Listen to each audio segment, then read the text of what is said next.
Day 2 has been a mind-blowing day. There's a hell of a lot to talk about, but trust me guys, it is well worth it. Now this video is going to have minor spoilers if you scrutinize the footage, and without any context of the expansion, what you're going to see there is going to be mostly meaningless. So if someone says, oh, there's spoilers here, generally if you don't know anything about the expansion, trust me, there's not going to be. The one thing that I will say that's fairly spoilery is some of the locations that we will visit, including a big Guild Wars 1 place, but any reasonable person would have expected it to appear in the expansion anyway, and on its own, it doesn't say anything about the story. It's just a fun thing that you can go explore, and I really want to talk to you guys about. In fact, it was revealed to me to be in the expansion right at the start of my experience of the first map when I unlocked a lore collection series, and I realized one of the books was associated with that place. Anyway, so let's talk about day 2. First, I'll open with some really excellent news that really isn't about my experience in game yet, as I'm still taking my time, as I'm still going pretty slowly through stuff, but people are discovering it, and the internet is ablaze and abuzz. Maybe I'll do a guide at some point in a dedicated video so that people really know about this. The developers didn't just add 4 mounts to Path of Fire. There are 5 mounts in this game. I cannot believe that ArenaNet did that. Now, you guys might remember, way back when the leaks occurred, we did see there would be 5 mounts and masteries associated and so forth, with a final one known as a griffin. And then when they started doing press for the game, none of that really manifested, and we thought, oh, it had been cut. Maybe it could be a Living World Season 4 thing. But we also heard pre-release that there would be 5 maps, and each map would have a mount. So the first mount was the Raptor, the second was the Springer, and so forth. So what about the last map? Was it just not going to have a mount? Well, I guess that's what the devs wanted us to think. They did something really bold with the marketing here. They added something big and huge for the game, but kept it a complete secret just so that the community could be happily surprised and interested when it comes out. And I think it's been very, very exciting. So I don't know too many details just yet, but as time goes on, I will hopefully give those to you all. What a fantastic thing to hear, though. Yes, there are 5 mounts, and I think that's really bold and really fun. So, let's talk about what I did on day 2. So, day 2, I spent more time playing Path of Fire than day 1. I spent about 10 hours this time. And what is so exciting to me about all of this is those 10 hours were spent entirely on the second map, which I had already played a little bit of from yesterday. If you guys watched that video, you might remember, and the story associated with that map and that we access from that map. So in total, I think I'm approaching about halfway complete with Act 2 of the story, and I got an immense amount of playtime out of the game before I even got there. It's so thrilling for me to know that I've spent so long already in it, and I'm only just now, at the beginning of day 3, beginning the third map, and there's 5 of them to go through, right? I'm not even halfway in terms of like terrain that I can travel through. So as far as the story as well, again, no specifics still, but the story has risen several notches in terms of quality. I was already very much enjoying it at the start of the expansion. It has not petered out, as I'm a little worried it might, as Heart of Thorns did. It's one of those things where it really feels like stuff is genuinely happening, and the boundaries are being pushed with the kind of stories that Guild Wars 2 tells. I know that sounds so fluffy and marketing and PRE, but it really does, and I can't wait to give you guys my story recaps when they come. But a particularly big moment, for those who know what I'm talking about, has just happened as I'm about to enter the Riverlands. Very, very exciting. So, the map itself, what did I do for all those 10 hours? Now, I'll open by explaining very clearly that Map 2, for as good as Map 1 was, Map 2 definitely gave me a lot more enjoyment as a player of this MMO than the first one did. I think there are several reasons for that now that I can identify.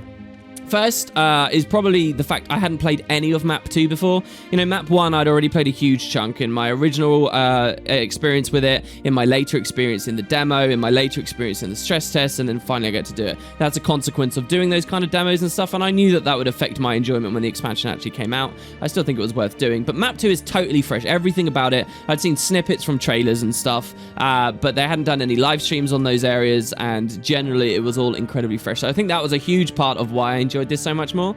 But also, enough time has passed now, you know, I'm many hours in, that I'm not really thinking about the production of everything constantly. I'm not constantly wondering if the devs are going to mess up or if things are going to drop off. I'm just enjoying it as a game. I'm just playing, and it's when that moment really clicks that you get to properly relax. You start to understand the gameplay flow of what Path of Fire is, of what Guild Wars is, now that it has mounts and so forth, and knowing that I like it, you know, I can really ease into it, and that really started to all click into place. You know, they talk about this a lot. Things clicked into place during map 2. And I think the final reason that I enjoyed this so much is how bloody enormous the thing feels. Now, if the fact I spent 10 hours in there, meaningful hours, not, you know, pissing about and meandering and doddering, but playing, you know, targetly playing, but still spending so long. If that doesn't describe to you how big this feels, maybe I can go one further to explain why. So the Desert Highlands are, technically speaking, the exact same size as the previous map. They are the same size. But the previous map, where we open the expansion, is primarily OP raptor focused. Okay, so we get the raptor in the first map. It's all open plains. It's lots of wide spaces that you can enjoy the new movement speed in. The raptor has the OP leaps, and especially when you train the leap up, it's like I feel like I have dev hacks when I'm on that goddamn raptor. I still do. Sometimes I acclimate to it and I think, oh yeah, this is perfectly normal. But then I'll go a while without playing the raptor. I'll get back on it and I will fling myself across these massive distances, and it's really no surprise that the first map, despite being so large and much larger than vanilla experience maps, feels about in line with those. But this new map, we get the Springer in it. And that's not to say there's nothing the Raptor can do and there aren't wide open spaces, but there's a lot more verticality. You know, there's a giant mountainous region in the second map. And even the areas where there aren't mountains, they've spent a lot more time to give us places we can jump up to. So yeah, the Springer is the high jump mount. Not only does your regular jumping bind when you're on the Springer take you higher. And by the way, I'd very much recommend you guys go to your general settings and hit a checkbox which allows you to specifically choose to jump or to use your special mount ability independently of one another. Not only does your regular jump take you a lot higher, so you can do a lot more interesting platforming things on this bunny kangaroo, but also you get this special high jump. You hold the button down, the longer you hold it down, the higher you will go. And as far as I can see, it would be an interesting experiment to properly look into this. This map is basically impossible to traverse without having the Springer. You've got a very limited area of places you can go. And because of this, because of the nature of the way that mount works, it involves a lot more slow, precision-based gameplay where you're lingering in areas for longer as you're lining up specific jumps. You know, if you imagine every time that the first map asks you to use its mount's special ability, you're traveling all this distance every time. On the Springer, every time the map asks you to use that, you're barely moving anywhere horizontally across the map, and it means you get to really spend a lot more time in these areas, and the areas feel a lot more layered. Just like Heart of Thorns, which had a lot of verticality in it, felt very layered. I believe that this map really sort of pays off in the same way. So to talk a bit about the Springer, I actually acquired this on day one. This stuff I'm talking about right now is day one. It was like the last couple of hours. One really nice touch, if you guys didn't know from the live streams, one of the later mounts gets 3 dodge bars, basically like a Daredevil does. I only just noticed that the second mount, the Springer, has a single dodge bar, like the UI changes, as you can see here. And that was pretty fun to see. It's a nice little flavor difference on the UI. I wish they'd gone a bit further with. In terms of like the mastery system and acquiring this guy, it took me the majority of the 10 hours I'm talking about right now to unlock high jumps and to unlock the even further exploration available to the Springer, where you don't just jump quite high, but you jump super high. And so now, as opposed to my feelings with the Raptor where I got the long leap super quick, on this map, the mastery system started to feel really strong. It's still not experience that is holding me back whatsoever, but it's the mastery points. And I think the devs have been very clever about the way that they've distributed them. Like, you want to really comprehensively explore these regions to get all of those mastery points so that you can unlock the further tiers. That's nearly always the gate. That was true for me in Heart of Thorns as well. It was true for a lot of people in Heart of Thorns and actually spurred more complaints, I think, more reasonable complaints about the mastery system than anything else. And I wonder how the broader community will take to this. But as someone who's playing very comprehensively, I love this, and it's felt perfectly on balance. You know, just as I finished the second map was just as I was basically done with all the really important stuff with the Springer. Same happened for the first, and I assume the same will happen tomorrow with the Skimmer and so on. We will have an update on that, obviously, as that goes forward. But they were clever about other things too, in terms of giving you this sort of Metroidvania experience. Right at the start of the second map, when you're in this salt flat deserty area, there's this huge pillar next to you, and there's a mastery point up there, but it's impossible to reach. So you are told to explore the map to find a Springer to come back so that then you can jump up and do it. You know, and they give you these out of reach vistas and extra things that require either the normal Springer capabilities or the super powered Springer capabilities that come later. So I get that a lot on this map. The one thing I would say that's a bit weird about the Springer is it does feel very different to Raptor movement, which is nice, like handling wise, and I think that that's cool for the mounts. It makes the mounts feel like actual creatures, not just extensions of our character as a glider might. But the Springer, because it's very like jumpy based, you would want this mount to be very precise in its movement, but it's not very precise in its movement. This raptor loves to run all over the place. It's actually really clunky to control, and not necessarily always in a fun way. This is more of an observation than a criticism. I think it would take me a long time to learn like how good this is or not. And the other thing that I'm not too sure about right now is now that I have 2 mounts, I'm starting to experience gameplay where you are being asked to constantly swap them. Like this jump requires the raptor long leap, and then you're going to want to climb and jump high with the Springer, and then do another long leap with the raptor, and then jump high with the Springer. And I'm not sure how I feel about that either right now. It's become very evident to me that I probably need to set up keybinds to auto swap mounts without having to, you know, right-click the thing on the UI and then swap. I'm swapping a lot more than I thought I would be. And it's also become very evident to me that for Guild Wars 2 mounts, Path of Fire at least, it's very evident how little the mount we're on is a cosmetic choice in this game, and it's more of just what the situation calls for choice. You know, when we think of mounts in other MMOs, if you see someone walking around on a giant bunny, it's because, you know, this is the kind of person that likes to have fairies floating around them and use princess wands and dye all their stuff pink, right? That might be the assumption you'd make. But in Guild Wars 2, if you see someone on the Springer, on a giant bunny, it's probably because they're in an area where they want to climb around a lot. And that's kind of a shift from other MMOs. Again, an observation, not necessarily a criticism, but it wasn't something that I anticipated that to be in an abundance as much as it actually is. The Springer itself, of course, is very cool. I'm usually a bit averse to the cutesy things, but these guys are great. They sound like really high-pitched, cute little goats. The sound effects especially what have really got to me. And of course, those beautiful idle animations.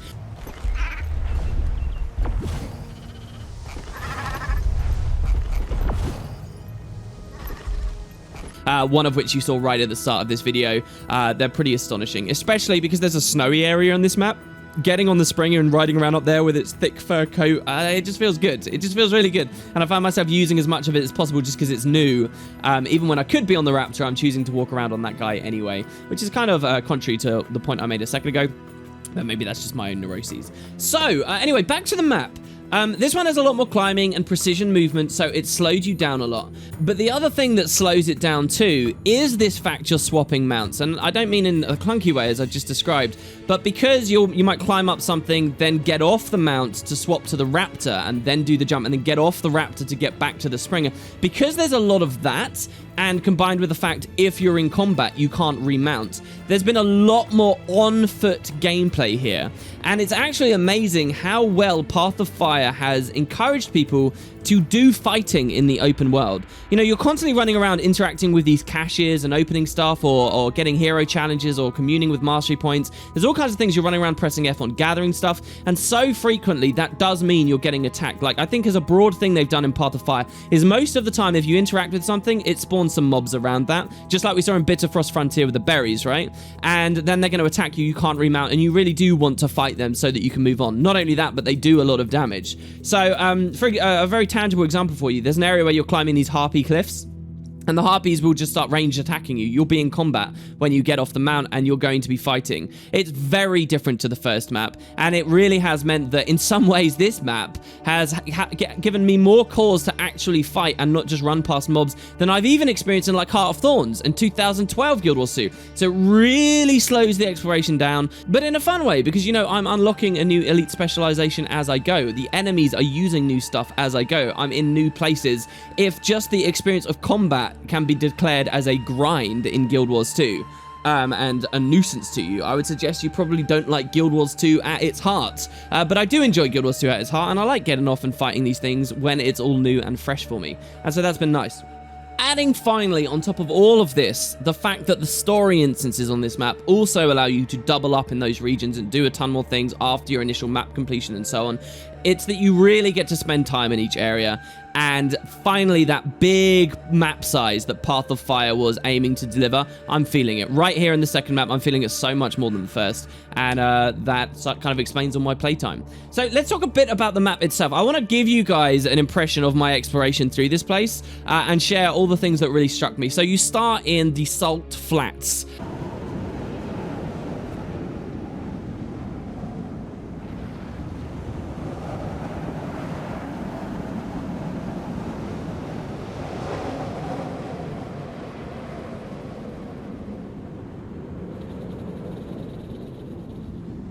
So this is an incredibly hot, white, hard-baked sand, salted area with cracked landscapes. I often talked leading into Path of Fire, and even when I just wax poetically about GW1, I talk about variation in desert landscapes, and I talk about how the Crystal Desert in GW1 did this very well. In each sort of campaign mission or explorable area you went to, felt very different. One area was sand duney, one area would be kind of oasis-y, one area would be very craggy and mesa-laden, one of them was like the Salt Flats. And so I've waxed poetically about that many times, but usually what I'm thinking about when I give all of that discussion is the Salt Flats. That's the main place that's always been on my mind. You can probably rewind the clock and look at my channel from years ago when I was first playing Guild Wars 1 and see me go to the Salt Flats and talk about how great that is. So what I was really looking for in Path of Fire was going back to the Salt Flats and seeing if the devs did a similar thing and paid off it with the new graphics capabilities and things in the engine these days. And they did. It's so wonderful. They've got all these incredibly intense heat waves out in the distance. It was about here I realized that disabling fog via reshade looked a bit crap. So most of the exploration you're seeing, I have fog back on for this map, and it's so hot and sandstormy and windy there and so perilous looking. I very, very much enjoyed my time wandering around the Salt Flats. Now, it's mostly just sort of open space, a bit like the original map was. If that's anywhere on this, the Desert Highlands, then it's here. But, you know, there's a fun little cave with some nice lush stuff around. There's an outpost that you can choose to defend from the Awakened during certain events, learn more lore about Sun Spears. There's actually a lot of NPCs that you can interact with around there, and I spent more than a little bit of playtime in that specific place. There's even opportunities to climb around with a raptor. Remember, this is where you first enter this map, so they're still letting you play with a raptor a lot here, and I distinctly remember a long time sort of doing jumping puzzly based things here. But it was around after this exploration of the Salt Flat and the original story here, the decision was made to go get the Springer as soon as possible, and I made for the more northern, higher ground areas that are a bit more lush, they're a bit more green, and the desert kind of melts away a bit as things start to cool down. This area is very fun on that first experience, where you don't have a Springer and there's all these places that you want to jump up to get pickups and things, but you can't quite just yet. Eventually, you make your way into this gorgeous, charming, secluded place that is filled with Springers. I was quite excited around now as well to see that there are events with giants in them. So remember Giant Slayer and stuff? That has always been really hard to get in Guild Wars 2. Well, now maybe it's more possible because they've added more giants to the game. Also, for what it's worth, one of the things I've always said expansions should do is expand on the core category of achievements. And I was really disappointed Heart of Thorns didn't. Like, they never added Mordrum Slayer, for example. They never added a new version of that dynamic event completion achievement where you've just got to do lots of events. They've done that for Path of Fire. This is another example where Path of Fire is bigger than the previous expansion. They took the time to add an achievement for killing Branded and killing Awakened and killing varieties of desert predators and so forth, and I was really geeking out to see that, in addition to adding even giants in these areas. So it was sad to see that the acquisition of the second mount wasn't really a part of story. In fact, all these mountainous areas, even when we get right up into the Shiverpeaks, which are a part of this map, and I'll talk about more soon, the story really doesn't do that. I remember speculating for so long, oh, why are the Shiverpeaks a part of the expansion? Oh, what's going to happen there? So far, at least, on day 2, I haven't had any real story thing there. Now, you do go there, and there is a bit, but there's no, like, instances. The fact we now have a bunny kangaroo isn't mentioned by any of the characters. One of the trailers showed Casimir riding around on a mount and Kanak and Ritlock on a different mount, and I was wondering whether we'd have moments where we get to see them bonding with their animals. That hasn't happened. And in fact, that idea that the mounts would be quite well integrated into the story hasn't happened in the abundance I was expecting. That's not a huge knock on the expansion. It's just not what I thought was going to happen. But yeah, so this is a heart, much like the raptor-based one in the first map where we gather fireflies. This time, though, we're getting carrots. Really happy to see they did that. They could have just done fireflies again. They didn't cop out. We're getting carrots. I'm getting like major Bugs Bunny Lost in Time vibes running around trying to find these goddamn golden carrots. And I spent a long time here because you essentially have to climb a lot. Go into these big harpy nests up on these rock pillars and platforms.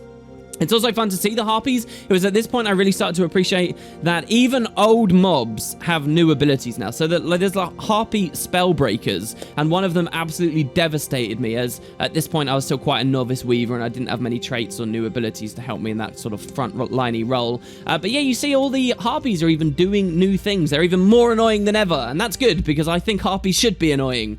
So this is one of the very few genuinely really lush and green and verdant areas I've experienced in the expansion so far, and you know, they really play into it. There's like a little kid that's at the ranch that sort of runs it on her own, and eventually you will walk away with your Springer.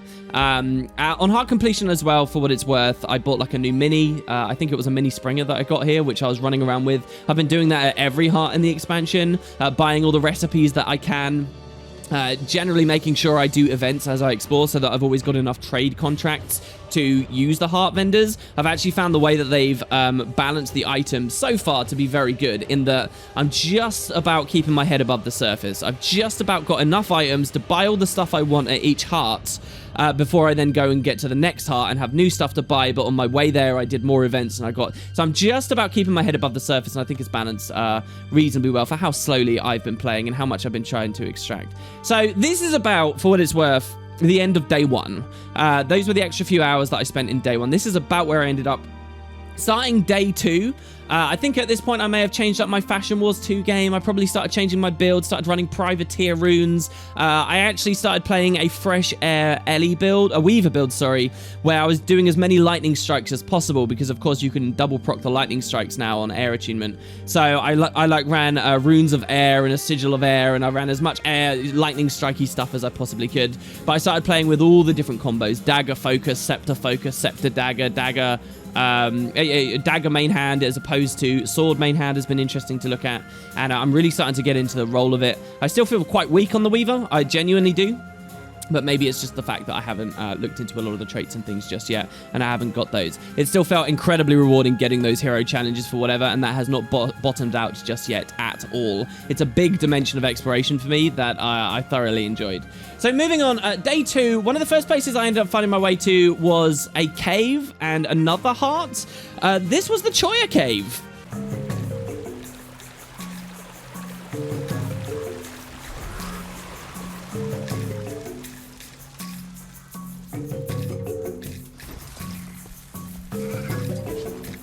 So there are allied Choya here. The first map really set them up to be relentlessly monstrous, horrible little brats.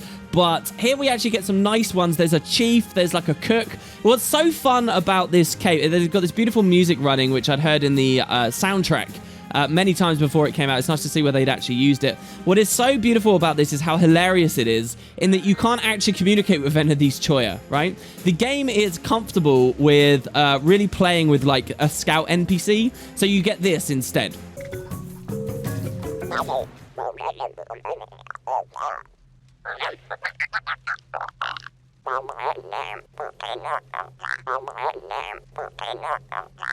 Right, and I love it. The time that a game is comfortable to do this and play with these things in kind of a wry way is where it really starts coming into its own. It's like where a game finds its soul. I found this so fun.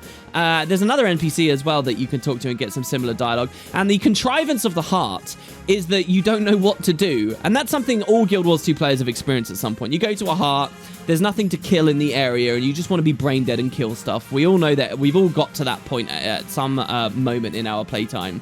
And it's like, oh, what do they want me to press F on? What do I do? I need to actually think for a second. And the fun thing about this Choya heart is they deliberately obscure that from you in a fun way. So it took me a bit, but I kind of started headbutting coconut trees with the new mounts and putting them in baskets, and it turns out that the Choya don't like harpies, so you can kill a lot of them. There's a lot of exploration to be done here. There's a strawberry patch at the top of this nice waterfall, generally a gorgeous section of the map, though I guess at this point I should stop describing everywhere as gorgeous, because it doesn't mean anything when you say it for every goddamn place you go to. But it's true, that's how I feel when I'm looking at the expansion. It's like any moment you can toggle the UI off and be floored by what you're looking at. The environment artist really did a good job here, and what can I say? It's nice to point it out.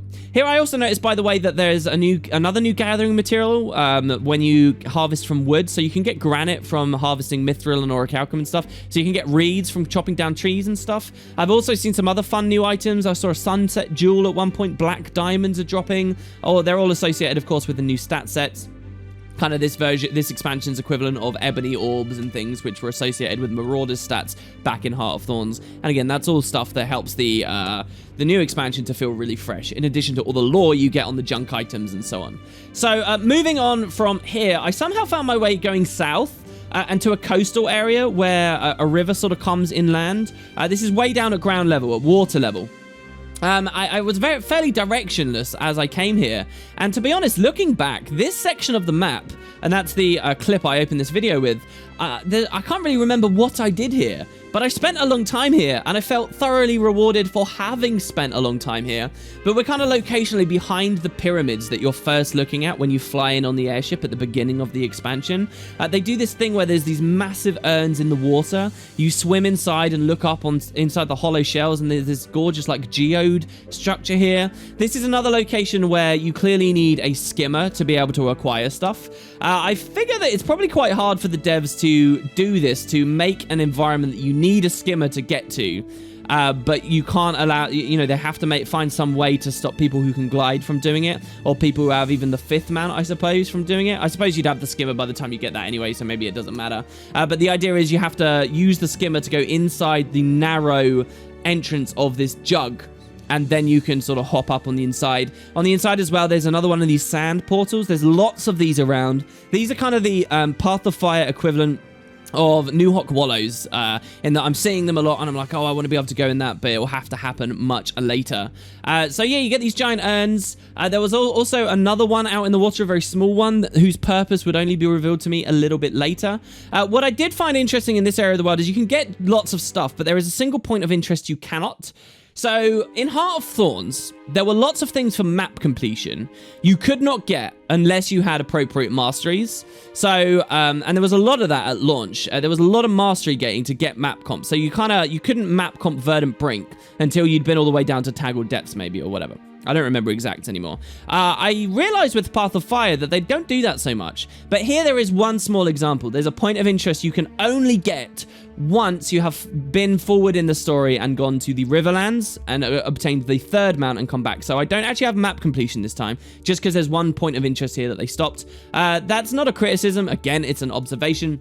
Actually kind of like that, if anything. But yeah, so that's the one thing that stopped me from map comping on my first time through. So here there is this immense waterfall, and of course you're going to look up it and wonder, can I climb to the top of that? And indeed you can. That's the mountainous areas. There's a small village with some nobles nearby, and as well in a cave that connects this region all the way back to the Salt Flats where the map exploration begins. I actually managed to meet another elite specialization NPC, the first one since the demos, and that was a Spellbreaker that I met here. It's funny looking back at this place because, again, there's no heart there. There's not too much map completion stuff to do there, but it was brilliant going, and I'm glad that I did. So finally, the decision was made to go higher, finally to the Shiverpeaks. I'd very briefly seen it start to get a bit snowy before then meandering off, and now I wanted to fully go off in there. So, much like the place I was just talking about, it's weird to look back at this because there is no heart up there, and there's no personal story really, there's no personal story instance that takes place up there either, as I mentioned earlier in the video. So what was there to do? Well, a lot. So this is a big place. And let me be clear about this. When you're in the Shiverpeaks area, when you're surrounded by snow, it doesn't feel at all like the desert is just a stone throws away. Like, oh, I just could walk over this ridge and I'll be back in desert. It doesn't feel like that. It feels like when you're in this place, you could be in Dredgehaunt Cliffs, or you could be in the middle of Lornar's Pass, or you could be in the middle of Frostgorge Sound. You are fully immersed and feeling like you are in the Shiverpeaks Mountains. I actually had a moment where this was such a profound feeling to me. I pressed M to go to my world map just to try and get a comparison for what this region felt like compared to like the size of Lornar's Pass or whatever. They really do have that much space to play with. The thought did occur to me like 40 minutes to an hour into my mountain exploration that, wow, this is the same map that the Salt Flats are on, is exactly what I was hoping to think about these bigger maps. and I hope other people have had something similar. So there are two big components to the Shiverpeak area. First is a southern section, which is the top of the waterfall I mentioned a moment ago. Chill rising.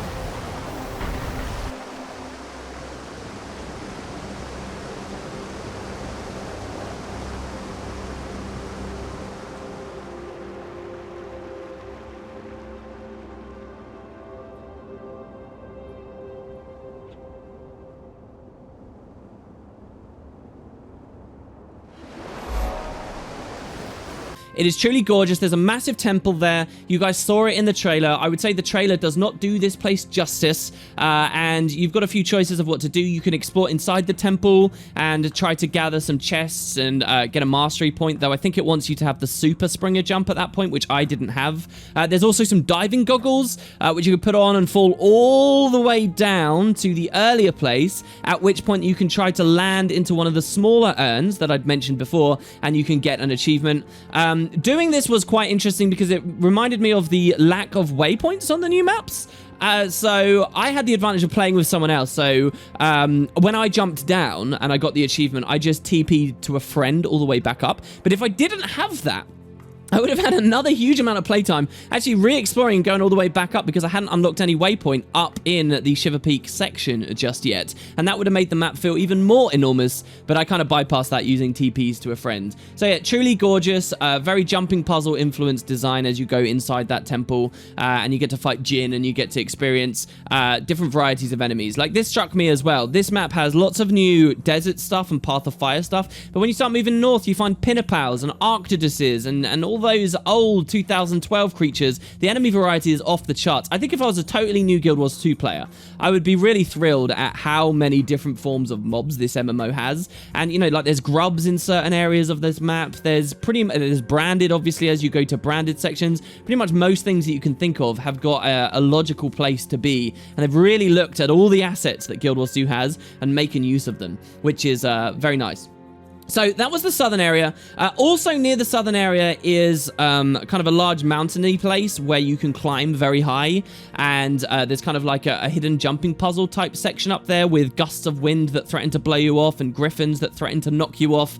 And, you know, a little bit of achievement progress as you find hidden things out there. And I believe even a vista super, super high up. At this point, we're about at the height of the entire map. Now, if you move even further north, deeper into the Shiverpeaks now, you come to the next place. This place is called Fortune's Vale.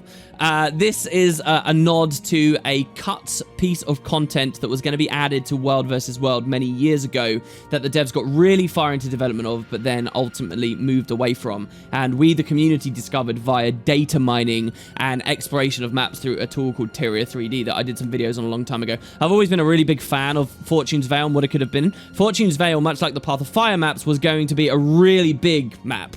And so to see this area of the Shiverpeaks called the Fortune's Vale was a nice touch, I think. But what was even cooler, of course, is what was hosted here. So remember, there's no hearts, all right?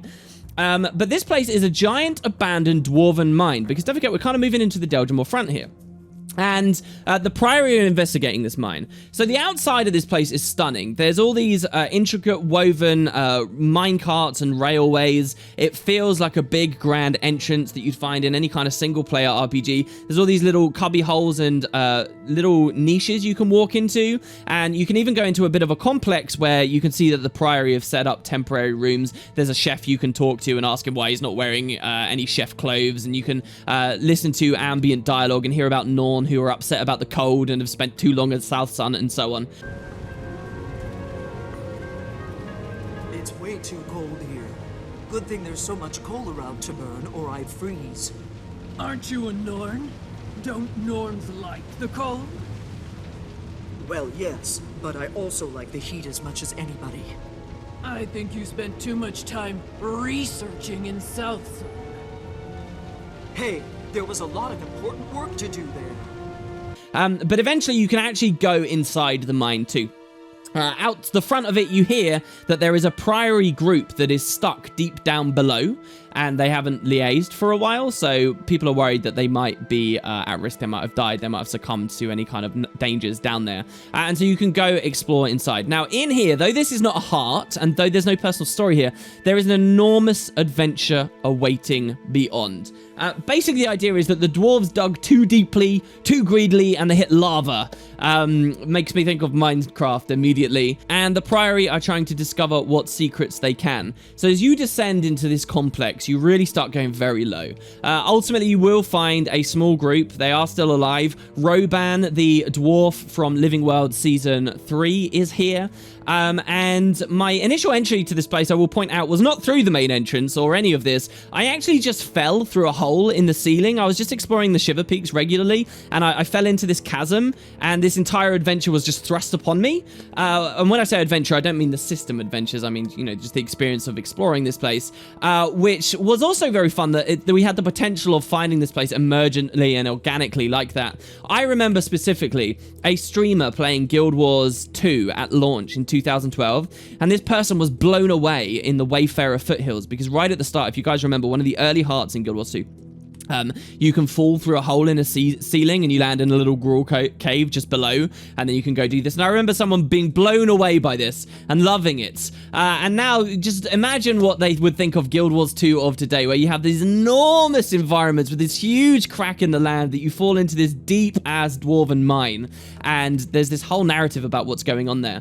So you find a runestone. Now, the idea of this place is, and this was a massive amount of my playtime, okay, a huge amount on this map. There are runestones hidden around, right? So when you grab one of these runestones, first you find one on the table that the Priory give to you. Interested in the runestone, are we? There are runestones all over the mines, used in puzzles to keep out thieves and clingy family members. I was given this one a long time ago and told it was a key of some sort. If you find the appropriate runestone, this will reveal some secret or other. And if you lose it, well, I guess we'll have to find another. It kind of sits on your back, a bit like in Heart of Thorns, where you get Aureen's egg and it goes on your back. You can only carry one runestone at once, but you can take this runestone and eventually find a secret door that you can slot it into, and that will teleport you into this interesting chamber that's full of ice, and the ice on the ground is really weird. You don't know whether you're going to fall under it or not. There's all these ice imps everywhere. And in this room, you can start finding even more stuff. You can find all these components of a broken axe, and you can find 2 more runestones. So if you collect these runestones and go elsewhere in the mine and you look around for long enough, you can find another door. And then behind, and if you manage to put both runestones as keys into that door, you'll go into there.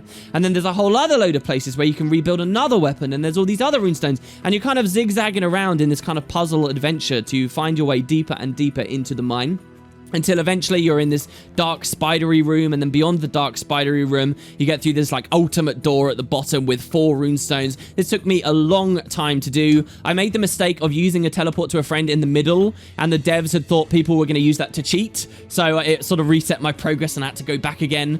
But this was so fun. The spider room is like really dark, and there's these webs, and if you accidentally walk into a web, it will paralyze you and all these enemies will spawn. The whole thing is interacting with mounts as well, right? So we're in kind of these confined locations, but there are places where you need the raptor to make these certain leaps, and quite often you'll find yourself falling all the way down to the lava at the bottom, and you want to be on your springer at that time so that you don't take full damage. Either that or be a Heart of Thorns player and use gliding so that you don't take full damage. I would wholeheartedly recommend anyone who hasn't experienced this yet to go back to the Shiverpeaks and do this adventure. Don't follow a guide. Play it with a friend. Really learn the environment and explore it for yourself. It is so immersive. It is so awesome. The whole thing ends with you dropping down when you're in the final door, this dark, abyssal, magical pit that takes you way below the lava, and you kind of find out the secrets at the bottom of the mine. This enormous, like, celestial cavern with all this beautiful, sparkling water and celestial creatures that make me think of Cantha, actually, and becoming closer to the stars. And they never quite explain, but there's a big chest that you can get down there, and another weapon that you can find the components for another weapon down there. It actually is best to come here when you already have the skimmer. There's stuff I haven't got yet because I don't have the skimmer, but what an experience. It was like Abzu, if you guys have played that indie game that came out recently, this beautiful place where you're exploring all these gorgeous environments. It was just like that. Oh my goodness. And again, to reconcile the fact that on this same map a million miles away is like a desert somewhere was so fascinating. That's not all either, by the way. There's like a hero challenge you can get here with a djinn, and if you speak to the djinn after doing it, he'll ask you a riddle, and then you can come back tomorrow for another riddle, and I don't know where that leads. There's an achievement place where there's 2 doors in front of you, and you can pick a 50-50 shot which door is the correct door. If you get the correct one, you go forwards, and then there's 2 doors, and if you get the correct ones, you go forward, and then there's 2 doors, and if you get the correct one, you go forwards, and you pay to enter, and it's like this RNG game that you get these achievements from, and I never managed to see what was at the very end here. Reminded me of Takeshi's Castle, like that first round where everyone charged through the doors and some people will fail. I've been mentioning these weapon components you gather. So you can gather them from these chambers, and there's a dwarven forge. You can combine them all together, and you'll unlock a special weapon with a special, like, dwarven skin. And one of the new sigils, sorry. So the sigil is, like, gain tons of precision and ferocity on interrupt. And that was really fun for my Weaver build. I promptly equipped that. There's so much fresh stuff going on. And that was actually a place where I found the collections method of giving people experiences was really good. It worked out very well. You know, you travel around, you press F on these different components, it dings the collection, and the final stage of the collection is going to the forge, the furnace, to build them together. It was very, very fun. They're even trading postable, these items. So yeah. Then finally, after all of this, we emerged back to the surface and decide to explore some of the other areas of the Shiverpeaks that still hadn't gone to. At this point, I played a bit more Fashion Wars 2. I changed myself to look kind of snowy. I've actually got a ton of footage of me running around looking like the character you see here, but you're probably not going to see much because I don't have too much more to say about the Shiverpeaks at this point, except that I spent a long time traveling around in the actual mountains. There was an event with some ogres who were looking to go to the dwarven mines for themselves, and they set up a camp. I spent a good deal of time trying to break out of the map, essentially, that never ended up becoming anything. It was well built enough that they managed to cut me off on that. I still didn't have the super Springer jumps at this point, I would like to point out. And one of the last things that I encountered in the Shiverpeaks was another elite specialization NPC. So we saw the Spellbreaker earlier in a cave. Here we actually find a firebrand. So they put a firebrand up in the mountains. These NPCs are really aggressive, by the way. They charge at mobs like mad and demonstrate all of their abilities. They're actually quite competent fighters. So you get lots of lore from this firebrand. The one thing that disappointed me a bit is quite clearly, I think, all of these NPCs' dialogue was made in a can, and their actual locations around the expansion doesn't seem to have any respect to what they say. So here we have a firebrand in the Shiverpeaks. I would love to hear truly why the firebrand is up in the Shiverpeaks, but he just kind of gives you a fob-off answer if you ask him about this. And it's really weird to hear like a guy in the Shiverpeaks speaking and acting essentially as like an Alolan and talking about Istan. Istan! Someone's talking about Istan up in the Shiverpeaks. And that was, in a very fun way, something interesting to see. So there you go, that's the Shivers. And you might think, wow, WP, yeah, this map does feel quite big. It does, doesn't it? But there's still a hell of a lot to explore. So returns to the Salt Flatsy areas, more for story purposes than anything else. Discovered an ogre crawl with the final heart in this map. They want some defense from the brand. I did a few events around there. The most striking thing about this place near the ogre crawl, you will discover when you go for a mastery point, is the road to Ebonhawke. So seriously, look at how gorgeous this is. There is no direct route to that Ebonhawke gate in Path of Fire. The devs did not put it there. There's some dialogue with an NPC, though, who suggests there was a tunnel, but the tunnel's collapsed now because the branded came through.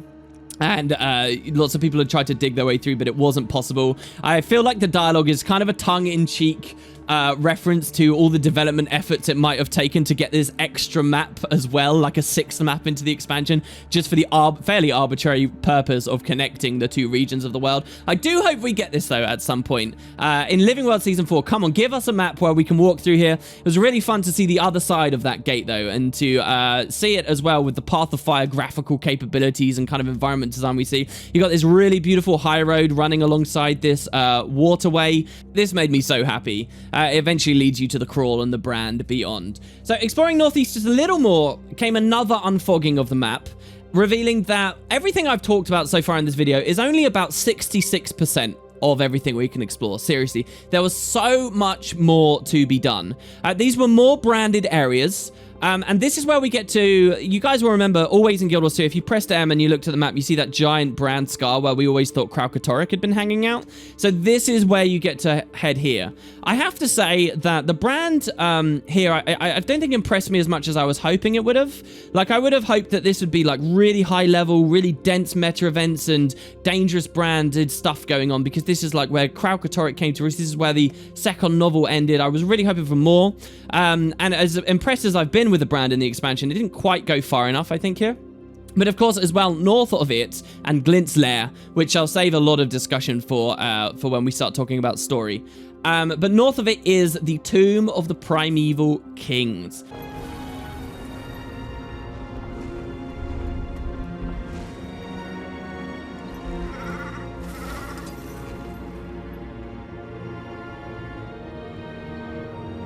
So people that don't know about this place, when Guild Wars 1 first came out, it integrated its PvP aspects into the PvE world very heavily. So a lot of PvE missions were really just there to teach you about PvP mechanics. In fact, all of the Crystal Desert missions and Rites of Ascension you were doing were basically just teaching you about PvP game types, like Capture the Flag and stuff, right? And all of that led you to the Tomb of the Primeval Kings, where initially, this is where all the competition took place. This is like the Guild Wars 1 Heart of the Mist right here. This is where the tournament started and so forth. Now, not too long after that, they eventually moved and reshuffled it. They deleted a lot of the arenas that were around the PvE world. They shuffled everything to a place called the Battle Isles. And for most of Guild Wars 1's prime, the Battle Isles were where the PvP happened. And when the devs did that, they added what is really, in my mind, the first Guild Wars as a franchise endgame ever. So this happened before Sorrow's Furnace and all that stuff got added. They added a mission called the Tomb of the Primeval Kings, where you could sort of travel through the tomb and head into the mists, and you could fight all these deadly creatures. You could get green gear from there, and it was kind of one of those really, really early things for endgame. And it's a special place for that reason. It was a kind of a weird place in Guild Wars 1 as well, and it was an oddball outpost that would be decorated with Halloween and Winter's Day stuff just because of its roots as the initial place for endgame and PvP endgame too at that. And add special items like an ogre slaying dagger and stuff. So in Guild Wars 2, we get to return to this place. There is story stuff that happens here, which you won't hear in this video. But that moment where I first turned the corner and saw what it looked like, oh, what a moment. Oh, it's like Caledon Forest, where you first see the Tengu Wall. Look at this thing, it's so gorgeous! And you truly get to explore it as well. Guild Wars 1, the entrance to the Tomb of the Primeval Kings was just a portal, and then you'd pour into the mist straight away, and then you'd be off doing other stuff, and you never really got to see what the tombs themselves properly look like. In Guild Wars 2, you get to physically walk through that doorway. There is no loading screen, and you get to go explore this gorgeous tomb. There's even a really well hidden mastery point in there that you've got to do some platforming to get to. I couldn't actually figure out. There was an event where some ogres go and plea with the ghost there. You get all this lore about the Primeval Kings themselves and ancient rulers of Elona, and that goes in further with story. It is so good looking. In fact, I'm going to end this video in just a second with kind of a run through of this place so you guys can see what it feels like. This is the absolute best moment of the entire map for me. Better than all that stuff in the Dwarven Ruin, better than that giant waterfall and ice temple and stuff. This place was phenomenal. They really went above and beyond. Oh, somebody tell me that they didn't enjoy the Tomb of the Primeval Kings. I dare you to tell me that. It was so, so, so good. And so after exploring this area, generally speaking, I went south and explored a bit more of the brand. Got the last of the map completion stuff that I needed. I'm skipping heavily my playtime right now, and there was a lot of playtime. But I guess, you know, it was brand and sort of more of the same. Very enjoyable, but more of the same, so there's not too much for me to say. At that point, finally, I did story. And the instances of story that take place around this area of the world are quite mind-blowing and incredible. And it was the last thing I did just before recording this video for you guys after I went to bed. So that was day 2. Right at the end here as well is when I unlocked my super high jump. What have I still not done, you might be wondering? Well, a lot. I never did the race on this map. There is a race. I heard some NPCs talking about it, but I don't quite know where it starts. So I haven't experienced the Springer race. I haven't done the adventure. I'm guessing there's an adventure on this map, but I've not done it. Apparently a lot of players aren't doing adventures, and that makes me sad. I still haven't done any bounties. None of those. In fact, bounties were disabled in Guild Wars 2 during this period. And DCs over on EU started getting really bad. I do hear that things are terrible for you guys, and that's pretty unfortunate. And the other thing I didn't do is the meta event on this map either. I did run a stream as well, where I went back to the initial map and showed off the meta. None of these metas, none of these events seem to be very well scaled for large groups. None of them so far have done anything along the lines of the Auric Basin meta event we saw in Heart of Thorns or Nighttime or Dragon's Stand. I'm holding out to hope that the devs have done something for those big groups, at least in one of these 5 maps. But so far, I haven't played any of that. I've also still barely touched Corteria.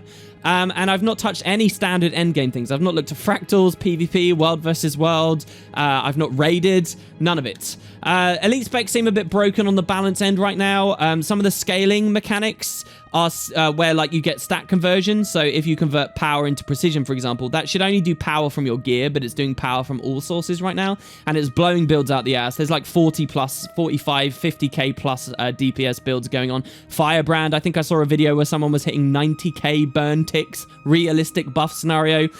So yeah, there's that whole other side of the community. There's the hidden 5th mount, and I'm not looking at it just yet. I was mostly having fun for many hours in map 2. So I will be back tomorrow. I am buzzing to get to the Ellen Riverlands and head south now and see what more the devs have in store for me. What a great expansion. I guess I'll keep things up for you guys tomorrow on my next VOD. Thanks for watching, everyone, and I'll see you next time.